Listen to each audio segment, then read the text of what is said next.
आज हम 7वीं हिंदी कक्षा का तीसरा पाठ, जिसका नाम है हिमालय की बेटियां, पढ़ने जा रहे हैं। हिमालय की बेटियां पाठ को नागार्जुन ने लिखा हुआ है और मुझे उम्मीद है कि अब तक आप लोगों ने अपने आप से पूछ लिया होगा कि ये हिमालय की बेटियां हैं कौन। तो आपने सही पहचाना बच्चों। हिमालय की बेटियां जो है उसकी नदियां, जो गंगा, यमुना, सतलुज है, उसके बारे में है। और नागार्जुन इसमें बेटियों नदियों को एक बेटी की तरह मानकर, हिमालय को एक उसके पिता की तरह मानकर चलते हैं। और फिर देखते हैं आगे हम पढ़ते पढ़ते कि क्या होता है इस पाठ में। तो चलिए हम शुरू करते हैं पाठ को। अभी तक मैंने उन्हें दूर से देखा था। बड़ी गंभीर, शांत, अपने आप में खोई हुई लगती थी। संभ्रांत महिला की भांति वे प्रतीत होती थी। उनके प्रति मेरे दिल में आदर और श्रद्धा के भाव थे। माँ और दादी, मौसी और मामी की गोद की तरह उनकी धारा में डुबकियां लगाया करता। परंतु इस बार जब मैं हिमालय के कंधे पर चढ़ा तो वह कुछ और रूप में सामने थी। मैं हैरान थी कि यही दुबली पतली गंगा, यही यमुना, यही सतलुज समतल मैदानों में उतरकर विशाल कैसे हो जाती है। इनका उछलना और कूदना, खिलखिलाकर लगातार हंसते जाना, इनकी ये भाव भंगी, इनका ये उल्लास कहाँ गायब हो जाता है मैदान में जाकर। किसी लड़की को जब मैं देखता हूँ, किसकी कली पर जब मेरा ध्यान अटक जाता है, तब भी इतना कौतूहल और विस्मय नहीं होता जितना कि ये इन बेटियों की बाल लीला देखकर। तो बच्चों, आप यहाँ पर एक चित्र देख रहे हैं जिसमें हिमालय को दर्शाया गया है और उसके साथ साथ छोटे छोटे नदियों को दर्शाया गया है, जो पतले पतले नदी हैं और वो वहां पे जुड़ते हुए दिखाए गए हैं। तो अभी तक नागार्जुन बोलते हैं, अभी लेखक बोलते हैं कि अभी तक मैंने दूर से देखा था, बड़ी गंभीर, शांत, अपने आप में खोई हुई लगती थी। संभ्रांत महिला, संभ्रांत माने उत्तेजित, यानी अगर इंग्लिश में बोले तो एलीट, थोड़ा क्लास, मतलब थोड़ा क्लासी लगता था उसको। भांति महिला की संभ्रांत महिला की भांति में प्रतीत होती थी। ऐसा लगता था कि बड़े अमीर औरतें वहां पे बैठे हुए हैं। उनके प्रति मेरे दिल में आदर और श्रद्धा के भाव थे। किनके प्रति बोल रहे हैं? नदियों के प्रति उस लेखक का बहुत श्रद्धा और आदर था। श्रद्धा माने डिवोशन, आदर माने रिस्पेक्ट। माँ और दादी, मौसी और मामी की गोद की तरह उनकी धारा में डुबकियां लगाया करता। जैसे हम जब छोटे बच्चे होते हैं तो हम अपनी दादी, अपनी मम्मी, अपने मौसी की गोद में हम ऐसे जब डुबकियां मारते, वैसे ही लेखक बोलते हैं कि कैसे वो जब छोटा था तो सोचता था कि इन नदियों के लहरों में वो डुबकियां लगाया करता था। परंतु इस बार जब मैं हिमालय के कंधे पर चढ़ा तो वह कुछ और रूप में सामने थी। मगर जब इस बार उसने अच्छे से हिमालय के पास जाके देखा तो इन नदियों का अलग ही रूप था। मैं हैरान था कि यही दुबली पतली गंगा, यही यमुना, यही सतलुज समतल मैदानों में उतरकर विशाल कैसे हो जाती है। वो हैरान था कि ये जो पतली नदियां हैं, जैसे आप चित्र में देख पा रहे हैं बच्चों, कि ये जो पतली पतली नदियां हैं वही नीचे मैदानों में जाकर, समतल माने सरफेस, यानी नीचे मैदानों को जब हम देखते हैं तो पूरा खुला मैदान पे जाके ये कैसे बड़ा हो जाता है, विशाल, बहुत बड़ा दिखने लग जाता है। अभी देखो कितना कितना पतला है। तो यही पतली दुबली, जैसे हम किसी लड़की को बोलते हैं पतली दुबली सी, बिल्कुल पतली दुबली गंगा, यही सतलुज, वहां पे जाके नीचे समतल मैदानों में जाकर कितना बड़ा, प्लेन्स में जाकर कितना बड़ा दिखने लगता है, कितना विशाल हो जाता है। आगे बोलते हैं, इनका उछलना और कूदना, खिलखिलाकर लगातार हंसते जाना, इनकी ये भाव भंगी, इनका ये उल्लास कहाँ गायब हो जाता है मैदान में जाकर। तो बच्चों, आपने देखा होगा जब पहाड़ से ऊपर से, पहाड़ के ऊपर से नीचे जब पानी आती है तो बहुत जोर से चिल्ला चिल्ला कर, ऐसा लगता है कि थोड़ा सा पानी आने पर भी ऐसा लगता है कि बहुत ज्यादा पानी आ रहा है। तो लेखक यहाँ पे इनको एक बच्चे की तरह मानते हैं कि कैसे वो खिल खिल कर, इतना भाव भंगी, यानी इतना एक्साइटेड, इतना उल्लास, इतना उनमें खुशी, ये सब नीचे मैदान पहुंचते हुए ये कहाँ चला जाता है। ऊपर तो जब ये हिमालय से उतरता तो वो इतना उल्लास, इतना एक्साइटेड होता है, वो सारा एक्साइटमेंट, वो सारा उल्लास कहाँ चला जाता है। किसी लड़की को जब मैं देखता हूँ, किसी कली पर जब मेरा ध्यान अटक जाता है, तब भी इतना कौतूहल और विस्मय नहीं होता जितना कि इन बेटियों की बाल लीला देखकर। तो लेखक बोलते हैं कि किसी लड़की को देखता हूँ या किसी कली को देखता हूँ तो उसका ध्यान वहीं पे अटक जाता है कि देखो कितना खूबसूरत है। मगर जब लेखक का ध्यान इन नदियों पे जाता है तो वो इतना कौतूहल माने क्यूरियोसिटी, यानी जिज्ञासा,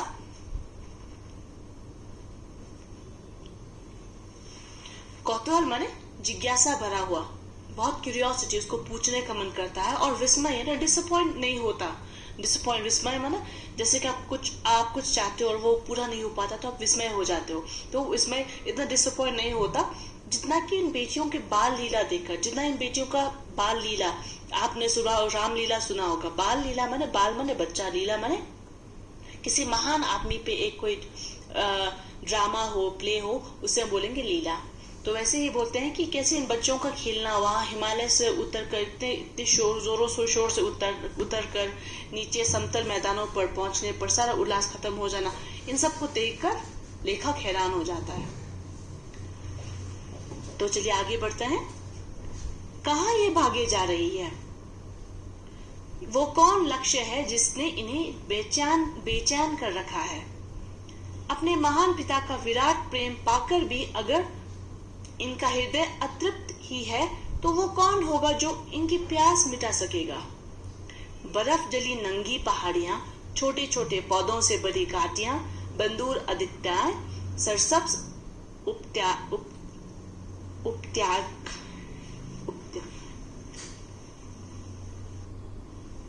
कहाँ ये भागे जा रही है? वो कौन लक्ष्य है जिसने इन्हें बेचैन कर रखा है? अपने महान पिता का विराट प्रेम पाकर भी अगर इनका हृदय अतृप्त ही है तो वो कौन होगा जो इनकी प्यास मिटा सकेगा? बर्फ जली नंगी पहाड़ियां, छोटे छोटे पौधों से भरी घाटियां, बंदूर आदित्याएं, सरसब्ज उपत्यकाएं, ऐसा है इनका लीला निकेतन। खेलते खेलते जब ये जरा दूर निकल जाती हैं तो देवदार, चीड़, सरो, चिनार, सफेदा, कैल के जंगलों में पहुंचकर शायद इन्हें बीती बातें याद करने का मौका मिल जाता होगा। कौन जाने बुढ़ा हिमालय अपनी इन नटखट बेटियों के लिए कितना सिर धूनता होगा। बड़ी बड़ी चोटियों से जाकर पूछिए तो उत्तर में विराट मौन के सिवाय उसके पास और रखा ही क्या है। तो बच्चों, इस पंक्ति में हमने ये पढ़ा कि ये कहाँ भागे जा रही है। लेखक पूछता है कि कहाँ ये नदियां कहाँ भागी जा रही है, ये कौन सा नया लक्ष्य है, ये कौन सा नया एम है जो उनको बेचैन करती, जो उनको रहने नहीं देती। अपने महान पिता का विराट प्रेम पाकर भी अगर इनका हृदय अतृप्त ही है तो वो कौन होगा जो इनकी प्यास मिटा सकेगा। अपने महान पिता यानी हिमालय का इतना विराट, अगर इंग्लिश में बोले तो ग्रांड, यानी इतना बड़ा, इतना बढ़िया प्रेम पाकर भी इनका हृदय अतृप्त माने कुछ लोगों को कुछ भी जितना भी पढ़ा है वो और भी पढ़ना चाहते हैं, वो और भी नए चीजों को जानना चाहते हैं। अतृप्त माने जिनका प्यास खत्म ही नहीं होता।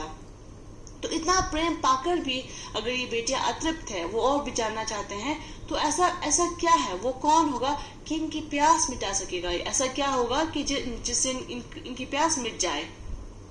बर्फ जली नंगी पहाड़ियां, छोटे छोटे पौधों से भरी घाटियां, यानी अब लेखक बोलता है कि देखो पहाड़ फिर अब जब नदियां नीचे बह जाती है तो वो वहां पे बर्फ नहीं रहता, तो वो बर्फ खत्म होकर नीचे बह जाती है तो वो नंगी हो जाती है। और छोटे छोटे पौधों से भरी घाटियां, बंदूर आदित्याएं, बंदूर माने बहुत फर्टाइल, यानी इंग्लिश में फर्टाइल जिसको जहाँ पे अच्छा फसल उगता हो, तो आदित्याएं यानी अबंडेंस, या इतना फर्टाइल अबंडेंस होने पर भी। सरसब्ज उपत्यकाएं यानी फिर से फर्टाइल। ऐसा है इसका लीला निकेतन। ऐसा हमें इसकी स्टोरी के बारे में, अगर इसकी लीला के बारे में पढ़ा जाए तो मतलब इतना जुड़ा हुआ है ये सब, कितना खूबसूरत है। खेलते खेलते जब ये जरा दूर निकल जाती हैं तो देवदार, चिड़, चीड़, सरो, चिनार, सफेदा, केल के जंगलों में पहुंचकर शायद इन्हें बीती बातें याद करने का मौका मिल जाता होगा। तो लेखक बोलता कि शायद जब कभी वह बहुत आगे निकल जाते हैं तो ऐसे ये सारे देवदार, चीड़, सरो, चिनार ये सब पेड़ों के नाम है बच्चों। तो उनके जंगलों में पहुंच जाकर जब उनको आगे जाने का मौका नहीं मिलता तो वो सोचने लगते होंगे कि हम कहाँ पहुंच गए हैं। कौन जाने बुढ़ा हिमालय अपने इन नटखट बेटियों के लिए कितना सिर ढूंढता होगा। तो बोलते हैं कि कौन जाने कि बुढ़ा हिमालय जो है, जो इनका हिमालय के पिता है, वो इनके लिए कितना प्यार, कितना अपने सिर को हर जगह घुमाता, कितना घुमाएगा, वो कहाँ कहाँ उनको ढूंढने लगेगा। बड़ी बड़ी चोटियों से जाकर पूछे तो उत्तर में विराट मौन के सिवाय उनके पास और रखा ही क्या है। अब बड़ी बड़ी चोटियों को जाके पूछो, आप माउंट एवरेस्ट को पूछो, कंचनजंगा को पूछो, हिमालय को पूछो, तो अगर उनको पूछो कि आपकी बेटियां कहाँ हैं, तो उत्तर में हमें क्या मिलता है? बहुत बड़ा सा मौन है, चुप। वो सिर्फ आंधी, उनमें सिर्फ हवाएं चलती है, उसकी बजाय हमें कोई जवाब नहीं मिल पाता है। तो बच्चों, अभी तक हमने पढ़ा कि कैसे हिमालय अपनी बेटियों को, नटखट बेटियों को खुला छोड़ देता है और फिर वो छोटी छोटी बेटियां आगे समतल मैदानों में जाकर बड़ी हो जाती है और फिर वो जाके जंगलों में आ जाते हैं और फिर वो वापस चले जाते हैं, सोचते हैं कि कहाँ पहुंच गए हैं। और फिर लेखक पूछने लगता है हिमालय को, आपकी बेटियां कहाँ हैं? तो उसको जवाब में सिर्फ चुप मिल जाता है, बिल्कुल वो उसको मौन मिल जाता है। आगे बढ़ते हैं बच्चों। सिंधु और ब्रह्मपुत्र ये दो ऐसे नाम हैं जिनके सुनते ही रावी, सतलुज, व्यास, चनाब, झेलम, काबुल, कुबा, कपीशा, गंगा, यमुना, सरयू, गंडक, कोसी आदि हिमालय की छोटी बड़ी सभी बेटियां आंखों के सामने नाचने लगती है। वास्तव में सिंधु और ब्रह्मपुत्र स्वयं कुछ नहीं है। दयालु हिमालय के पिघले हुए दिल की एक एक बूंद ना जाने कब से इकट्ठा होकर इनको महानदों के रूप में समुद्र की ओर प्रवाहित होती रही है। कितना सौभाग्यशाली है ये समुद्र जिसे पर्वतराज हिमालय की इन दो बेटियों का हाथ पकड़ने का श्रेय मिला। तो बोलते हैं बच्चों कि जब हम सिंधु यानी इंडस, ब्रह्मपुत्र यानी रिवर ब्रह्मपुत्र, जब ये तो ऐसे नाम है जिनको सुनते हैं बाकी छोटे छोटे नदियां जैसे रावी, सतलुज, व्यास, चनाब, झेलम, काबुल या कुबा, कपीशा, गंगा, यमुना, सरयू, गंडक, ये सारी छोटी छोटी नदियां हमारे आंखों के सामने आ जाती है। क्यों? क्योंकि अगर आप ध्यान से देखोगे तो सिंधु और ब्रह्मपुत्र से ही ये छोटे छोटे नदियां निकलते हैं। जैसे पंजाब जो हमारा भारत का एक राज्य है, तो आपको पता होगा पंजाब यानी पंज नदी से निकला हुआ पंजाब है। तो वहां पे कौन कौन सा है हमारे पास? सतलुज, रवि, व्यास, चनाब, ये सब है, झेलम, ऐसे 5 नदियां वहीं से बहती है। जो अगर देखा जाए तो सिंधु का अगर इंग्लिश में बोले तो ट्रिब्यूटरी है। तो इसलिए बोलते हैं कि लेखक बोलता है कि जब हम ये दो नाम लेते हैं तो हमें कैसे इनका बाकी छोटे छोटे नदियों का हमें अचानक से हमारे आंखों के सामने दिख जाता है कि वो सब भी इन्हीं बेटियों की जैसे हैं। और फिर बोलते हैं कि हिमालय की छोटी बड़ी सभी बेटियां आंखों के सामने नाचने लगती है। वास्तव में सिंधु और ब्रह्मपुत्र स्वयं कुछ नहीं है। अगर देखा जाए तो वो भी नदियां ही है, मगर इनमें एक खासियत है। वो क्या है? दयालु हिमालय के पिघलते हुए दिल की एक एक बूंद ना जाने कब से इकट्ठा होकर इन दो महानदों के रूप में समुद्र की ओर प्रवाहित होती रही है। यानी हिमालय के जो कलेजे, मतलब दिल का सबसे प्यारे दो बेटियां यमुना, सिंधु और ब्रह्मपुत्र में क्या होता है कि हिमालय के हर जगह से छोटी नदियां बह बहकर वो बड़ा होकर बाद में समुद्र में जाकर वो मिल जाता है। प्रवाहित माने समुद्र की तरफ वो उसको खींचने, मतलब पुश कर देता है, वहां पे डाल देता है।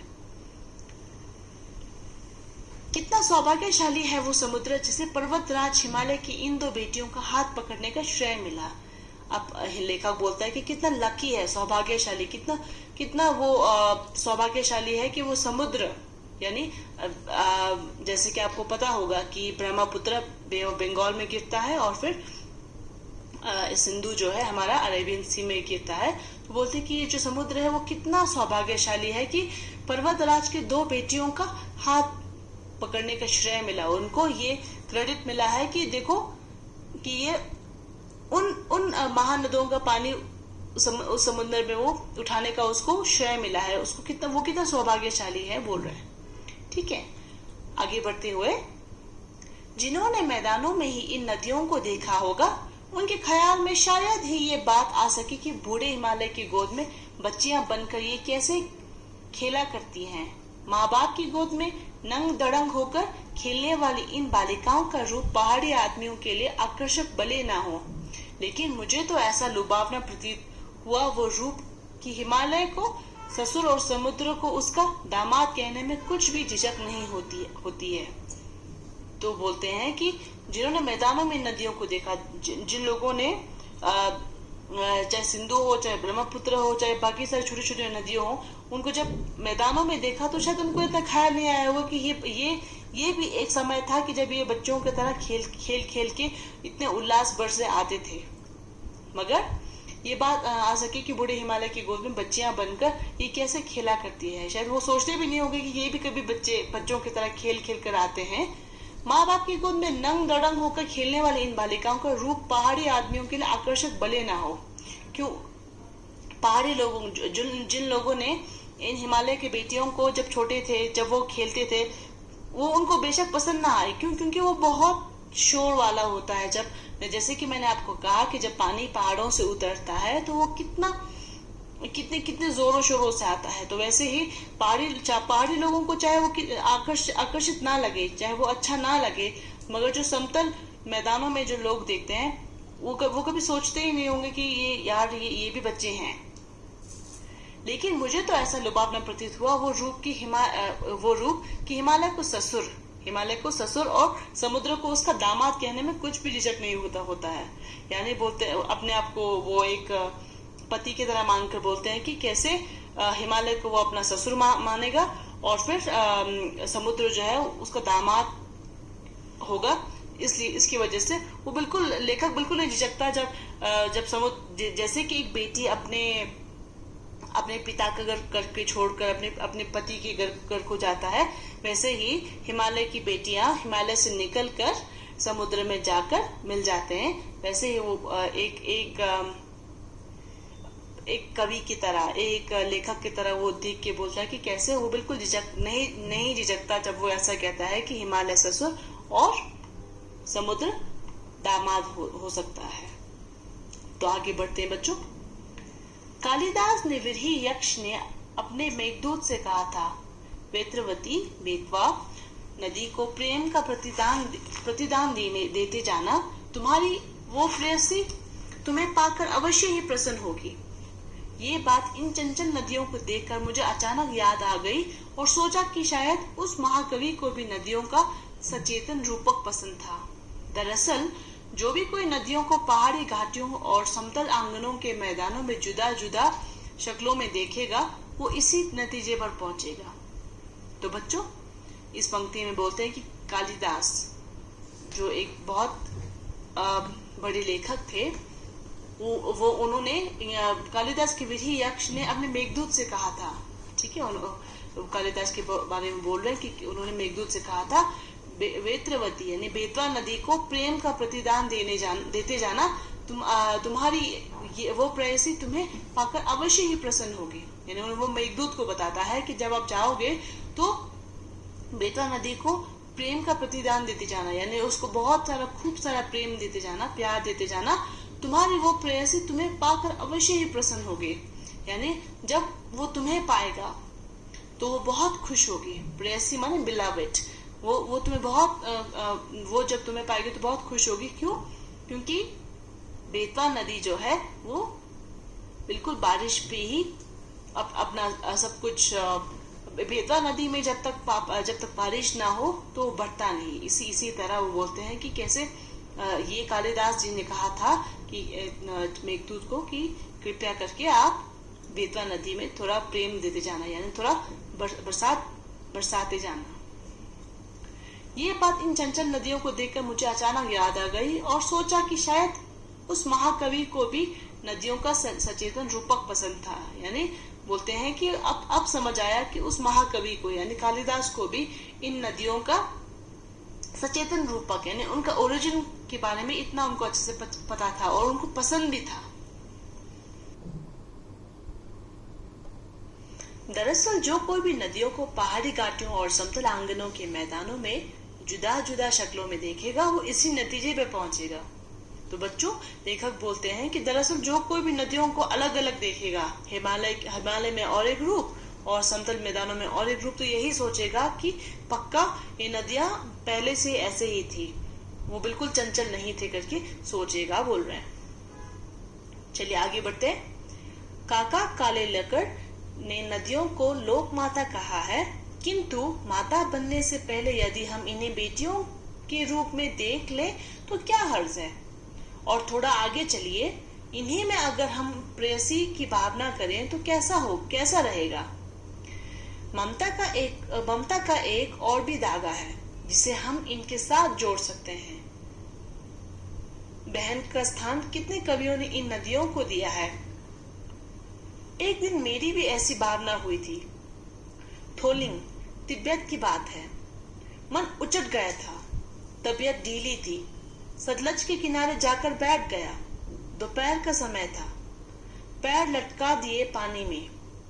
थोड़ी ही देर में उस प्रगतिशील जल ने असर डाला। तन और मन ताजा हो गया तो लगा मैं गुनगुनाने। तो बच्चों, लेखक बोलते हैं कि कैसे अलग अलग कवियों ने इनको माँ की तरह कहा है, इनको बेटियों की तरह कहा है, मगर उनको कभी बहनों की तरह नहीं कहा है। तो उनको उसको बहन, अगर हम इन नदियों को बहन की तरह भी देख ले तो क्या हर्ज है।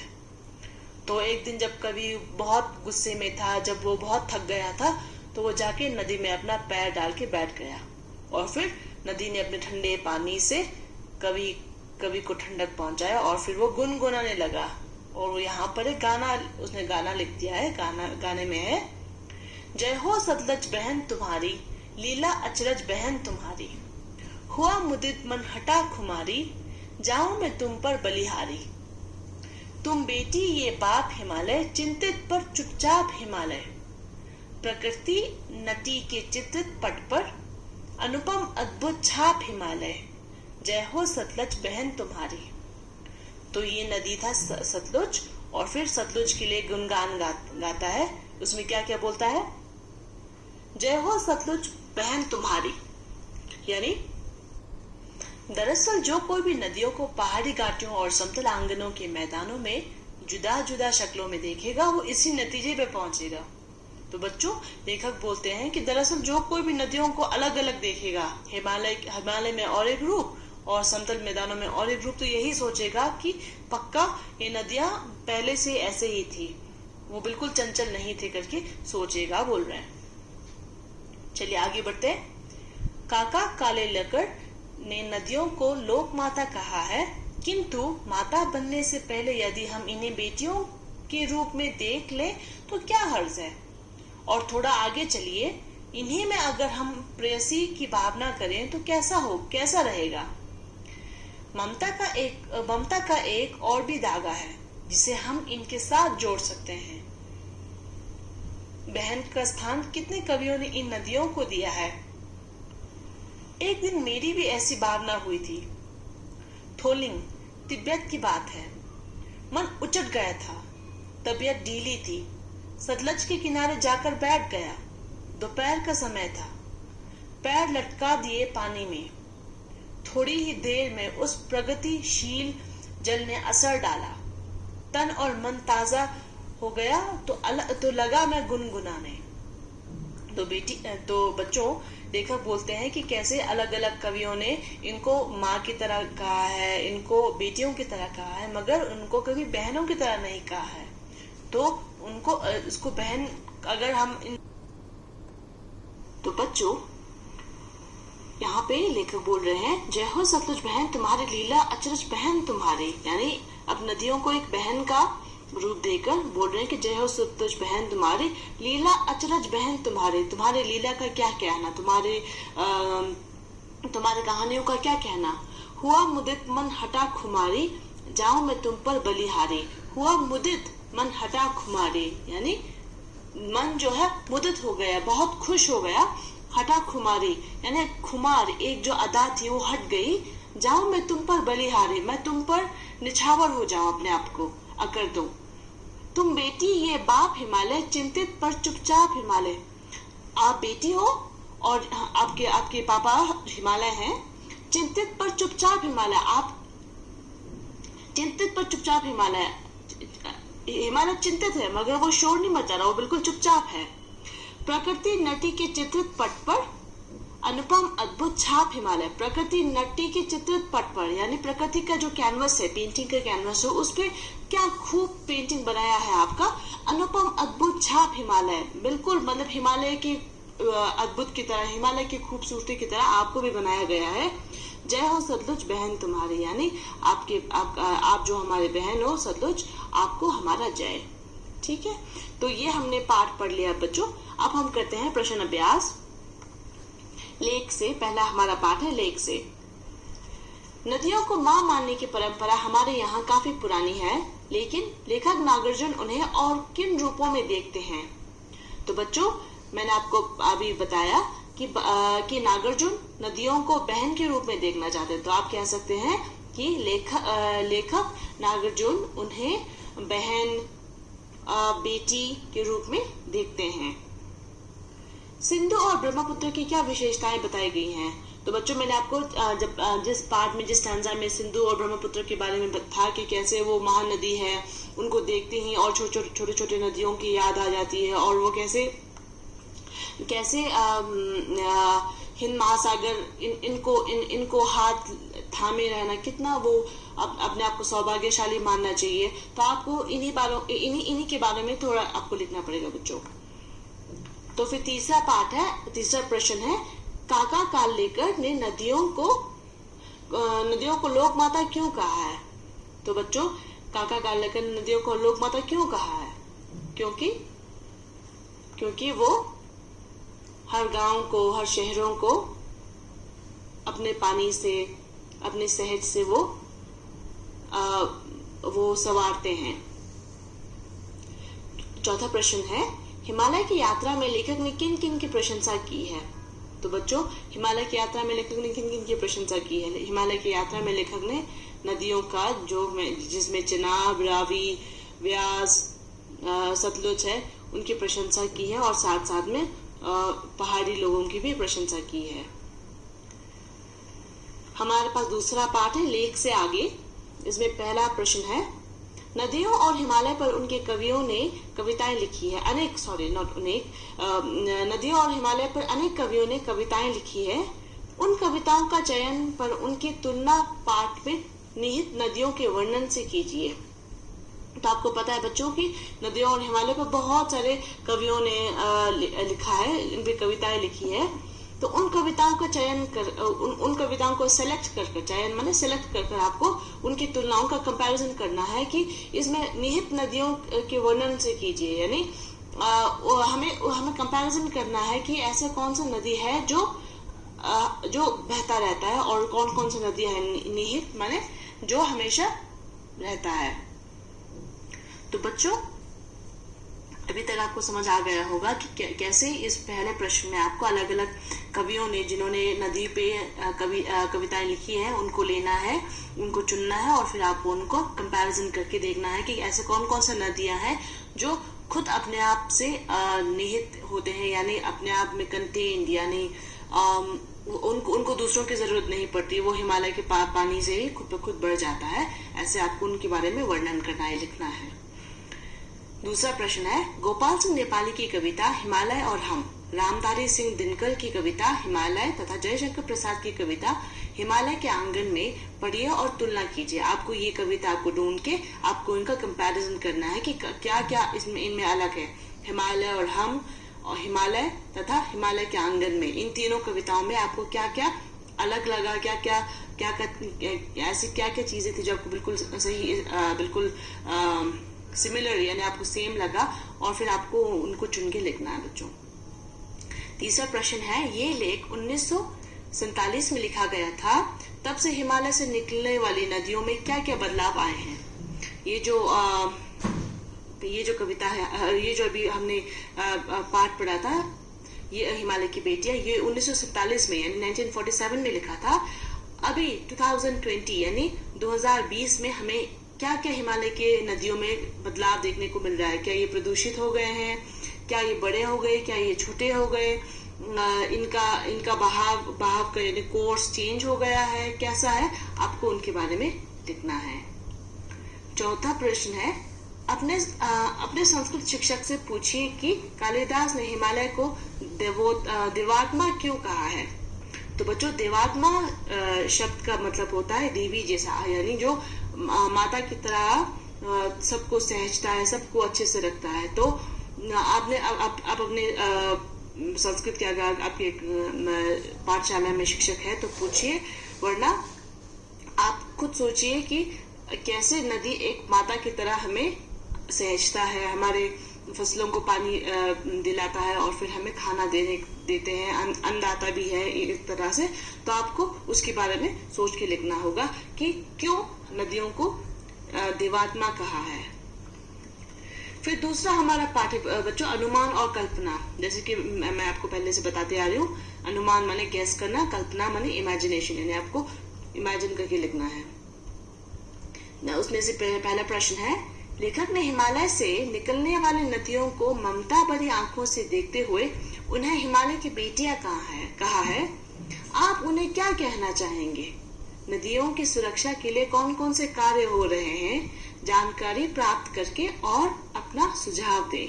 तो अभी आपने इस पाठ में देखा कि नागार्जुन कैसे नदियों को एक बेटी की तरह, एक बहन की तरह देखते हैं। तो आप नदियों को क्या कहना चाहेंगे? क्या आप उनको दीदी कहना चाहेंगे? क्या आप उनको माता कहना चाहेंगे? क्या कहना चाहेंगे? और उसका दूसरा पार्ट है, नदियों की सुरक्षा के लिए कौन कौन से कार्य हो रहे हैं। तो बच्चों, मुझे उम्मीद है कि आपने सुना होगा या पढ़ा होगा नर्मदा बचाओ आंदोलन के बारे में, गंगा एक्शन प्लान के बारे में। तो ये कुछ ऐसे कार्य हैं जहां पर नदियों की सुरक्षा के लिए, प्रदूषण से बचने के लिए, नदियों का पानी नदियों में और ज्यादा आगे लोगों ने इंक्रोचमेंट किया हुआ है, वो रोकने के लिए कैसे क्या क्या कार्य किए जा रहे हैं, उसके बारे में आपको आसपास से जानकारी प्राप्त करना होगा। और आपको अपना सुझाव भी देना होगा, अपना सजेशन भी देना होगा कि अगर आपको बचाना होगा अपने क्षेत्र की नदी को, तो आप क्या करेंगे बच्चों। दूसरे प्रश्न की तरफ बढ़ते हुए, नदियों से होने वाले लाभों के विषय में चर्चा कीजिए और इस विषय पर 20 पंक्तियों का एक निबंध लिखिए। तो आपको एक निबंध लिखना है, यानी आपको एक ऐसे लिखना है कि नदियों से होने वाले लाभ, एडवांटेजेस ऑफ हैविंग रिवर्स।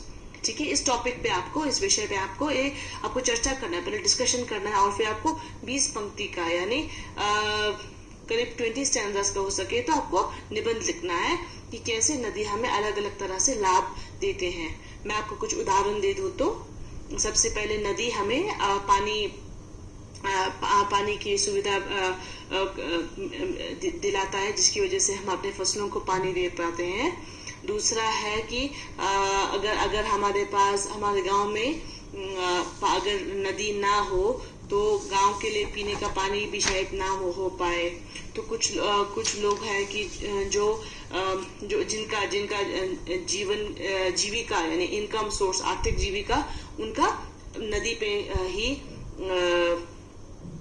पे ही डिपेंडेंट है। जैसे कि मैं बोलूं, जैसे मछुआरे होते हैं तो, और बहुत सारे लोग होते हैं जिनको पानी की बहुत जरूरत होती है। कुछ इंडस्ट्रीज होते हैं जिनको नदी की जरूरत होती है। तो आपको ऐसे चर्चा करके आपको इसमें 20 पंक्ति डालकर निबंध लिखना है बच्चों। अब हमारा फाइनल पार्ट यानी आखिरी पार्ट है जो भाषा की बात। जैसे मैंने आपको पहले बताया था कि भाषा की बात में ज्यादातर व्याकरण होता है। तो देखते हैं इसमें हम क्या हमें नया व्याकरण सीखने को मिलेगा। पहला प्रश्न है, अपनी बात कहते हुए लेखक ने अनेक समानताएं प्रस्तुत की है। समानताएं माने सिमिलैरिटीज, कॉमनैलिटीज, यानी कुछ बातें जो बिल्कुल समान हो, बिल्कुल सिमिलर हो। ऐसी तुलना से अर्थ अधिक स्पष्ट एवं सुंदर बन जाता है। अगर हम ऐसा कंपैरिजन करें, कुछ जो चीजें बिल्कुल समान है, बिल्कुल सिमिलर है, अगर उनकी चीजें अगर हम कंपेयर करें तो वो लैंग्वेज में काफी अच्छा दिखता है। उदाहरण, संभ्रांत महिला की भांति वे प्रतीत होती थी। और ख है, माँ और दादी, मौसी और मामी की गोद की तरह उनकी धारा में डुबकियां लगाया करता। ठीक है, तो ये दो वाक्य मैं आपको फिर से एक बार दोहरा के समझाऊं तो संभ्रांत महिला यानी संभ्रांत मैंने उत्तेजित या एलीट, ठीक है, क्लासी, बहुत क्लासी महिला की भांति वे प्रतीत होता है। ऐसा लगता है कि हिमालय की बेटियां बड़े बड़े घरों की बेटियों की तरह है, तो ऐसा हमें दिखता है। और दूसरा है, माँ और दादी, मौसी और मामी की गोद की तरह उनकी धारा में डुबकियां लगाया करता। तो अन्य पाठों से ऐसे 5 तुलनात्मक प्रयोग निकालकर कक्षा में सुनाइए और उन सुंदर प्रयोगों को कॉपी में भी लिखिए। ठीक है, ऐसे आपको और 5 शब्द ढूंढना है आपको पाठ में से कि तुलनात्मक यानी आपको कंपैरेटिव ऐसे कौन कौन से शब्द लगे जो खूबसूरत भी है, और फिर आपको ऐसे 5 ढूंढकर आपको कक्षा में सुनाना है और अपने कॉपी पे भी आपको लिखना है। इसमें दूसरा प्रश्न है, निर्जीव वस्तुओं को मानव संबंधी नाम देने से निर्जीव वस्तुएं भी मानो जीवित हो उठती है। निर्जीव माने नॉन लिविंग थिंग्स, यानी ऐसी चीजें जिसमें जान नहीं होता। तो ऐसी चीजों को अगर हम उसमें जान दे दें, जैसे कि जैसे उदाहरण के लिए हमारा पाठ ही है सतलुज, हिमालय की बेटियां, कैसे वो बच्चों की तरह इतने उल्लास से, इतने खुशी से वो नीचे बहते हैं। तो ऐसे ही अगर हम निर्जीव वस्तुओं को मानव संबंधी नाम दे देने से वो भी ऐसा लगता है कि वो भी जीवित हो गए हैं। तो लेखक ने इस पाठ में कई स्थानों पर ऐसे प्रयोग किए हैं। लेखक ने ऐसे बहुत सारे पाठ में बहुत जगहों पे उन्होंने निर्जीव चीजों को जीवित बनाने की कोशिश की है। इसको इंग्लिश में पर्सोनिफिकेशन भी कहते हैं। तो जैसे क, परंतु इस बार जब मैं हिमालय के कंधे पर चढ़ा तो वह कुछ और रूप में सामने थी। तो लेखक बोलते कि इस बार जब वे हिमालय पे चढ़ने गए कंधे पे, यानी कंधा तो सिर्फ हमारे मनुष्य के पास ही होता है, कंधा, शोल्डर, मगर इसमें कहा है कि जब वो बिल्कुल हिमालय की चोटी पर पहुंचने वाला था, शोल्डर पे पहुंचने वाला था, तो इसने हिमालय का इस बार दूसरा रूप देखा। और ख है, काका काले लकर ने नदियों को लोग माता कहा, यानी एक नदी को माता बना देना, यानी एक अजीवित निर्जीव चीज को जीवित बना देना। तो ऐसे बहुत सारी चीजें हैं। पाठ से इसी तरह के और उदाहरण ढूंढिए, आपको ऐसी तरह के और पर्सोनिफाइड यानी पर्सोनिफिकेशन, आपको ऐसे और उदाहरण ढूंढ के लिखना है बच्चों। हमारे पास तीसरा प्रश्न है, पिछली कक्षा में आप विशेषण और उसकी भेदों से परिचय प्राप्त कर चुके हैं। नीचे दिए गए विशेषण और विशेष्य संज्ञा का मिलान कीजिए। तो हमने अपने पहले कक्षा में पढ़ा होगा विशेषण यानी एडजेक्टिव और उसके टाइप्स क्या क्या है। तो आपको नीचे दिए गए विशेषण और विशेष्य यानी संज्ञा का मिलान कीजिए। आपको मैच द फॉलोइंग करना है, जिसमें आपको विशेषण यानी एडजेक्टिव और विशेष्य यानी एडजेक्टिव नाउन को आपको मैच करना है। तो इसका मैं आपको उत्तर बता दूं तो संभ्रांत क्या आएगी, संभ्रांत महिला, चंचल नदियां, घना जंगल, समतल आंगन। ठीक है बच्चों, मैं एक बार फिर से रिपीट कर दूं, संभ्रांत महिला, चंचल नदियां, समतल आंगन, घना जंगल और मूसलधार वर्षा। मूसलधार माने तेज वर्षा, काफी जोरों शोरों से आने वाली वर्षा। चौथा प्रश्न है, द्वंद्व समास के दोनों पद प्रधान होते हैं। इस समास में और शब्द का लोप हो जाता है, जैसे राजा रानी द्वंद्व समास है जिसका अर्थ है राजा और रानी। पाठ में कई स्थानों पर द्वंद्व समास का प्रयोग किया गया है। इन्हें खोजकर वर्णमाला क्रम यानी शब्द को शैली में लिखिए। आपको एक ग्लॉसरी की तरह लिखना है, आपको द्वंद्व समास ढूंढना है। ऐसे कौन कौन से शब्द हैं जो पैर है और जिनमें और लगा सकते हैं, मगर और के बजाय हमने सिर्फ राजा रानी डाल दिए हैं। तो ऐसे आपको उदाहरण निकाल के अपने कॉपी पे लिखना है बच्चों। पांचवा हमारे पास प्रश्न है, नदी को उल्टा लिखने से दीन होता है जिसका अर्थ होता है गरीब। अगर नदी को हम उल्टा लिख दें, जिसको इंग्लिश में हम एनाग्राम बोलते हैं, उसको उल्टा लिख दें तो उसका वो हो जाता है दीन, यानी जिसका अर्थ है गरीब। आप भी 5 ऐसे शब्द लिखिए जिसे उल्टा लिखने पर सार्थक शब्द बन जाए, यानी एक मीनिंगफुल शब्द बन जाए, उल्टा लिखने पर भी वो एक मीनिंगफुल शब्द बन जाए। आपको ऐसे शब्द ढूंढ के लिखना है। प्रत्येक शब्दों के आगे संज्ञा का नाम भी लिखिए और फिर उन शब्दों के सामने संज्ञा का नाम भी लिखिए, कौन कौन सा संज्ञा है। जैसे नदी, दीन, भाववाचक संज्ञा। आपको देखना है कि नदी और नदी माने रिवर, दीन इज पुअर, यानी भाववाचक संज्ञा। संज्ञा के कितने भेद है बच्चों, आप उसको रिवाइज करके आपको साथ साथ में लिखना है। हमारे पास छठा प्रश्न है, समय के साथ भाषा बदलती है, शब्द बदलते हैं और उनके रूप बदलते हैं। जैसे बेतवा नदी का नाम दूसरा रूप वेत्रवती है। नीचे दिए गए शब्दों में से ढूंढकर इन नामों के अन्य रूप लिखिए। तो नीचे बॉक्स में आपको अलग अलग रूप दिए गए हैं शब्दों का, तो उनको आपको आज का रूप यानी अलग अलग उनका रूप क्या क्या है उनको लिखना है। सतलुज का जैसे सतलज है, झेलम है, अजमेर, रोपड़, चिनाब, बनारस, विपाशा, रूपपुर, अजय मेरू, वित्स्ता, शत्रुधुम, वाराणसी। तो बच्चों ये जो आपको कलर्ड बॉक्स है, थोड़ा जो शेडेड पार्ट है, आपको उसमें से ये निकाल के मिलान करना है। आपको निकाल के छान के लिखना है। जैसे सतलुज का क्या था, सतलुज का इसमें से आपको ढूंढ के देखना है कि क्या है। एग्जाम्पल, झेलम का विपाशा, चिनाब, बनारस का वाराणसी। तो ऐसे कुछ आपको, अभी मैं आपको पूरा उत्तर नहीं दूंगी, मगर आपको ढूंढ के देखना। जैसे रोपड़ का रूपपुर हो सकता है, चिनाब का वित्स्ता शायद, बनारस का वाराणसी। तो आपको मैं हिंट्स दे रही हूँ, आपको ढूंढ के लिखना है बच्चों। सातवां प्रश्न है, उनके ख्याल में शायद ही ये बात आ सके कि बूढ़े हिमालय के गोद में बच्चियां बनकर ये कैसे खेला करती हैं। उपयुक्त पंक्ति में ही के प्रयोग की ओर ध्यान दीजिए। फिर से एक बार पढ़ते हैं।